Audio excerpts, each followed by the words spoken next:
For our project, we decided to analyze a BBC News article that featured various studies that attempted to uncover the source of prescription and medication errors in hospitals and clinics. An astounding number of patients are being hospitalized due to mistakes that can easily be prevented.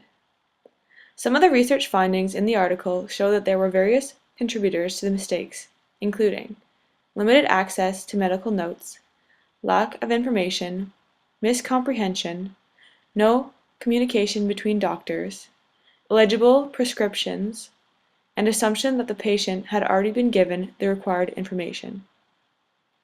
In this video, we analyze the mistakes that were made and make recommendations for future actions that should be taken in order to completely eliminate these unnecessary errors.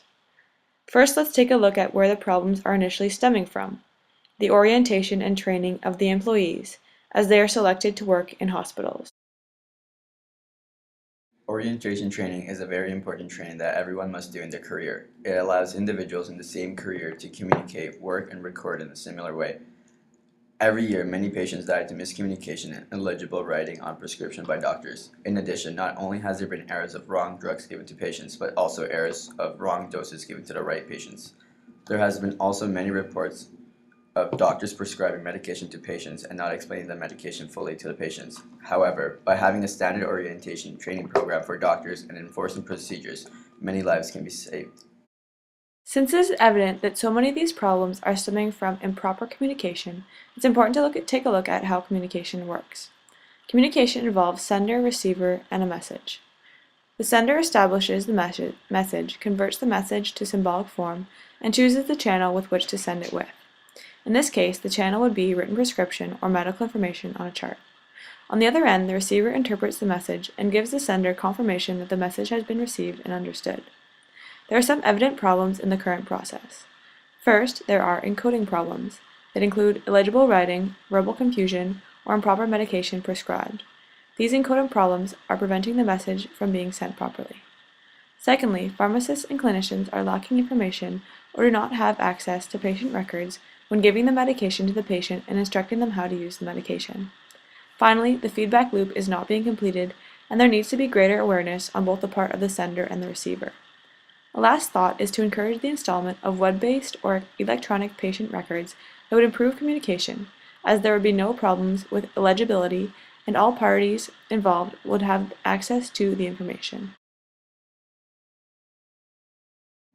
There are many factors that can cause a breakdown in communication. These are filtering, information overload, language, and communicating under stress.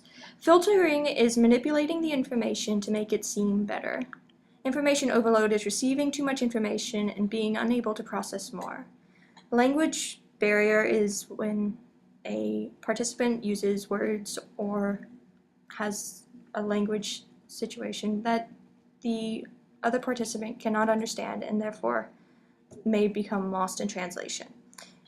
If a person is stressed, they may not hear an important part of the treatment they are receiving. If doctors were to ask patients if there was anything they didn't understand, that would remove the language barrier.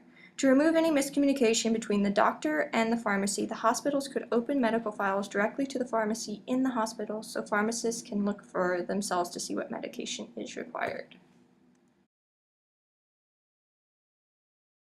So when it comes to leadership in talking about administering drugs to patients, it's important that there's a proper leader in place because as you can see in the article, there's been a lot of mishaps when it comes to administering the drugs. Guidance from someone who is educated enough to make imperative decisions is an important part of leadership. If everyone were to make decisions without guidelines, it would allow for a lot more things to go wrong. The textbook looks at the Fiedler contingency model. It talks about three things. It talks about solid relationships between the leader and the workers, task structure, which includes proper guidelines and procedures to be put in place, position, power, and hierarchy. So although there is a hierarchy within the medical field, there needs to be a proper role model put in place so that the nurses know who to go to so that they don't confuse the medication they're being given. As my associate mentioned, the Fiedler contingency model plays a major role in leadership.